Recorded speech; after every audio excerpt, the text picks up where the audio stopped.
Hello, everybody, and thank you very much for welcoming our panel here. It's a pleasure for me to be here again. I actually attended the first forum in 2018, and I've been here since. I'm absolutely addicted, and everybody who's a first-timer will probably get that addiction too. So I'm really looking forward to this topic, as it implies my favorite topic, which those that know me know it's fair pay. So there's nothing without fair pay, actually. And I'm looking forward to these 4 versions of how are you going to address these questions. And what I think is really cute about this panel, if I may say so, we are the perfect role models. We are 50-50, well, if you take me out, you see 50-50 men and women, that's what it should be looking like. And we are spreading so many places. And we're going to be really fast, so I have my rocket speeds on, and I've told them this means we're going at rocket speed. We have a minute per answer, because we're going to try for 3 rounds. So the 3 rounds will be about how are women actually affected by what you see as a topic, what is the broader societal implication of gender equality, and last but not least, in the 3rd round, we will dive into the policies and the actions that need to be done, like equal pay or parental leave. And I'm going to have a round starting with Christina, and the first question actually is, how does the rising cost of living disproportionately affect women compared to men? And what specific challenges do women face in managing these financial burdens? So, first minute for Christina from Scotland. 1 minute. Oh my goodness. Go. Can I quickly say the cost of living didn't just start now. We've faced 13 years of austerity in Scotland and the UK. So here's our response, and I'm going to be really quick. We have a baby box for every baby in Scotland, a Best Start grant for every mother, a Best Foot grant, 1,140 hours of nursery-free care, brilliant infrastructure project, school uniform grant, child payment, universal free education, free school meals, free tuition, the lowest gender pay gap in the whole of the UK at 1.7%, compared to the rest of the UK at 7.7%, and we have tackled period poverty by making all products free to every woman in Scotland. That's how we do our domestic work. We apply those same characteristics to our international development work, and we're really happy to be working with Malawi, Rwanda, Zambia, and Pakistan and tackling all of these issues internationally too. Is that a minute? Yes. Cool, very cool. We move on to the vision of Reykjavík with Dagur. So your 60 seconds on how are women affected by the cost of living? Well, in many different ways. The cost of living is, of course, affecting a lot of people, especially now with the effects of war, etc. But we see that women are affected especially on the housing market, also in relationship where they tend to stay longer in bad relationships because of housing costs. They are more affected because they are more often single parents. So what is needed here is an approach from different sides, through housing costs, through subsidies of kindergartens and through the school system, but also in just addressing unequal payment and unequal opportunities in every way. Wonderful. Thank you very much for this. I would move from Reykjavík city to New York City, Queens, with Ebony, and ask you, why are women affected? Do you see differences to what you've already heard? Yeah, not too many differences, but what I will say is I'm going to come from a quite different lens here. So I just finished reading the book, Post-Traumatic Slave Syndrome by Dr. Joy Dagur. If you've never read that book, it's absolutely amazing. And after finishing that book, I found a lot of cross parallels between where women are and where a lot of the systemic problems in Queens and the United States of America is. We have not healed from our trauma. And while power is the answer, self-esteem, self-worth, building competencies are what feeds power. So while we talk about power, on such a dynamic level, how about talking about the things that feed it? But because we have trauma and trauma exists, that trauma needs to heal. So before we can talk about social equity, cross-sector opportunity, we need healing and resilience and historical trauma done with, and that needs to be dealt with. I think in looking at some of the answers and solving for some of these systemic problems. So that's my value add to that piece. Thank you very much. And last but not least, in our round of 4, we have the global vision, having you here, Ulrik, from the OECD. So what would you say, how are women affected on a global point of view? Well, looking at it globally, of course, the cost of living crisis is badly affecting both men and women, let's be clear about that. But there are actually ways in which women are more badly affected than men. One is a thing called energy poverty. When energy prices rise, we can see at the EU level, for example, that women have more unpaid energy bills than men, so they're more badly hit there.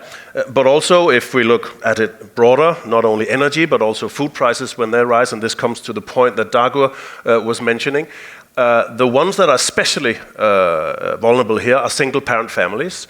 And single-parent families, for 80% of them, it's women, right? It's single mothers. So single mothers are especially vulnerable when we talk about a cost of living crisis. And then the last one, I mean, it's enviable that women live longer than men. That's fine. I don't think that they should regret that. But it means that their pensions are stretched more. So it means that their annual pensions are actually lower. So when an energy or an inflation or a food price crisis hits women, older women are hit more badly than older men. Yeah, I think actually that the cost of living has always been a problem for women because women have been and are still being paid less. So if you look at the pay gap and think about cost of living in general, not even while it's getting worse, but just the cost of living is always harder for women to afford it because they are earning less. So we need to close the pay gaps. Okay, with this we go into the second round. Time is really going good. And it's about what are the broader societal advantages pre-associated with empowering women to overcome the financial challenges that they have. So how are they really going to do it? What is the societal advantage if we actually manage to get those women on board? What will be better afterwards? We start with Christina again. Yeah, that whole list that I read out in my first answer is a reaction to if you're not at the table, you're on the menu. Mm-hmm. As a woman, and we have to be at the table. So when we're at the table, we make decisions like we have made. We are currently piloting a leaving fund for women who are victims of domestic violence. So that's a cash payment to allow them to get out of that bad situation. And we can't talk about the advantages without recognising the disadvantages. Patriarchy and misogyny is the issues that we all face, all of us as women, everywhere, in every space that we go. So if we have women in our town halls, women in our councils, women in our parliaments, women as mayors, women as our board members, women as our board directors, then we see a challenge to that patriarchy and misogyny. We're about to, in Scotland, publish a bill to criminalise misogyny. Hard job, but we are doing it. And I just launched on Thursday last week a feminist approach to our international relations. So taking all of that feminist thinking of those women sitting at those tables and applying that to what we do as good global citizens, challenging what the global north have done, taking responsibility for what happens in the global south and having those voices also sitting at the table advising us on how we take that forward. And we have a Wellbeing Economy Minister, Cabinet Secretary, who sits in our Cabinet as well. So we tackle these things from a wellbeing point of view. The economy doesn't work if it doesn't actually value the work that women do and doesn't actually value the things that we do to make life better for everyone in Scotland. We're happy to share. Very good, very good. So it can only be better if we get the women there. So with you, Dagur, and Reykjavík, and having heard so many good things about Iceland since this morning, since waking up actually, what could you say is the societal advantage that you have already experienced so that those that don't know what's coming can see, hey, this is what it's going to look like, what's happening? Well, I actually think that one of the points that it's overlooked in the reasons for Iceland and the Nordic countries are doing well economically through the years is the high working participation of women, both genders and all genders. So that's very often overlooked. That's kind of like a hard fact. And to me, it's very interesting that when old economies like, for example, Japan is looking for answers to kind of get the growth going, they are forming concepts like womenomics, where they are trying to address what is needed to create situations so everybody can be active in the working market. So surprise, surprise, they're thinking about kindergartens, they are thinking about how having a child is kind of canceling Japanese women on the working market. But let's be honest, a lot of countries have that, and all countries to some degree. So I think we should both look at the positive sides for examples to kind of make the case elsewhere, but also kind of agree with the Japanese and others that have coined this as a real big economic problem, which it is, on kind of on top of the social issues and all the issues that we were addressing earlier. Cool, thank you very much. Ebony. Yes, if you're an innovator, raise your hand. If you're an innovator, raise your hand. Women are superior and supreme innovators. And I believe that, you know, when you talk about pay equality, that's what comes to the tree, right? When you root fair pay, innovation, economic development, reduce poverty, breaking cycles of poverty, which ultimately builds your confidence and competence. And when we stay on that ecosystem of change, we see sustainable results. So I'm gonna just leave it right there. It feeds innovation. If you want your company and your city and your state and your country and your globe to turn upside down, call a woman. Yo, very good. So Ulrik, if you look at it from the OECD on the global scale, is this happening? Do you see that these advantages that you've heard, maybe you want to add one, but do you see that that the advantages are being picked up as something so that the movement starts to get faster? Well, it's a little bit back and forth, isn't it? The figures we saw this morning actually were quite alarming and not very encouraging. But your question was also, what would be the advantages? And from an economic global point of view, there are two standout benefits if we could solve this. And Dagur and Ebony have already touched upon it, but I can do it with figures. One is that if we were able to close the still persisting gaps in labor participation, but also in working hours between men and women, our calculations suggest that in 2060, we would have a 9.2 increase in GDP. A 9.2 increase in GDP, that's quite a lot, especially now where most of us are looking at growth rates around 1% or even nothing, right? So that's a tremendous boost to the world economy if we could get equal labor market participation. The other one, and you mentioned that earlier, you stole the third point, the second point earlier, is about the gender gaps, right? If we could close gender gaps, women would actually also be paying more taxes. They would be contributing to fiscal sustainability. I mean, the world economy is faced with tremendous costs. You mentioned demography and aging populations. There's a climate bill. There's an increasing defense bill for some of the countries. So to foot that bill, or those bills, equal pay would certainly also make quite an important contribution. Yeah, definitely.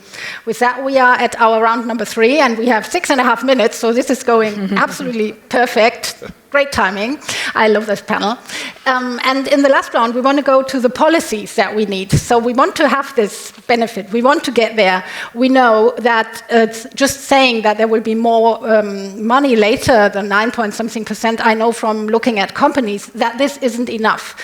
They don't care. They are making enough money. A bit more isn't good enough to make them get out of their comfort zone where they are. So to really get change happening, we do need policies, and we do need to push them. And our favorite ones, of course, my personal favorite one is everything associated with fair pay, and then the parental leaves. What would you add to those two, or how far are you implementing them, and what do you see is happening when you do that? So here we go again. Yep, no, thank you very much. The 2 points that I will give you in relation to that. Our offer to parents in Scotland, 1,140 hours of free, high-quality nursery care, is 30 hours a week.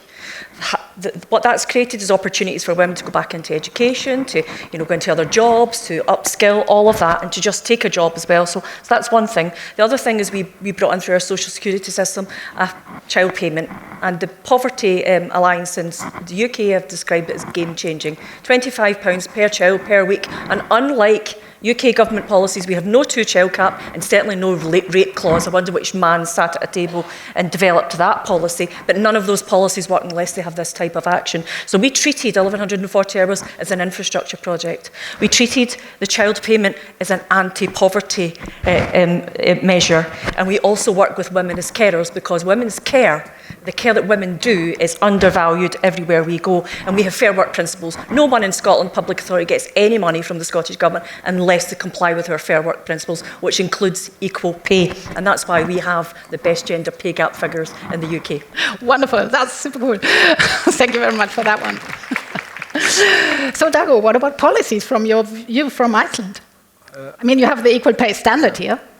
I wouldn't name that as the first one. I would name first that you have to vote for women, actually, and you need women leaders to really... It's true. You need women leaders to lead radical change. I was going to work in medicine when I was a young doctor, but this woman mayor, Ingibjörg Sólrún Gísladóttir, lured me into politics. She put the second point I wanted to mention, kindergartens, took it from the margins of politics and put it in the center as one of the biggest revolutions we need as a society. And that serves so many different parts of being an equal society, to have serving kindergartens for everyone that needs. So vote for women, kindergartens, and keep doing those two until everything is fixed. Thank you very much, Dagur. I would say, as an added value to the mayor's comment, vote for women, but root that real grounded, with programs like Running Start, Susanna Welford. Support them to make it there, right? So that they sustain on a different level. Number two, I would probably mention upskilling, really looking at artificial intelligence and what that's doing for women right now in the job force, and really giving them advantage like never before. So looking at policies around artificial intelligence based, and then definitely childcare. So in New York City, we have the U-Pre-K program, which is a dynamic free-based program for children ages 2 to 4 that really help to make a difference with the women that are in need of having that care and then sustaining that care on top of that. That's my answer. Thank you, Ebony. Right. Ulrik, it's your turn for the global view on policies. What do you see? What kind of policies are working out there? There's a boring half minute to my answer, and then a less boring minute to my half answer. The boring half minute is equal pay, men into unpaid care work, more women in leadership positions. You've heard this time and time and again, but these are policies that work also when it comes to these issues. Perhaps the funnier way of saying it is, I think it was mentioned from the podium, from this very stage this morning, that not only is Iceland the most gender equal country in the world, it is also the most peaceful country in the world. And you may think that's a coincidence. Well, our evidence suggests that it's not necessarily an a coincidence. We actually have some early evidence that if societies treat women fairly, there are a lot of knock-on effects. And if I were to, maybe this is bordering scientific objectivity, but I would put it this way, is if everyone could be just a little bit more like Iceland, we would be healthier, we would be happier, we would be more trusting, we would be more equal, and we would be more inclusive. This is wonderful. Thank you so much. I will round up. Yeah. And a bit more cold. A lot and more a bit more. Well, yeah, okay. I can live with that. You can cuddle up a bit under the scarf and stuff like that. Pick up your warm clothes.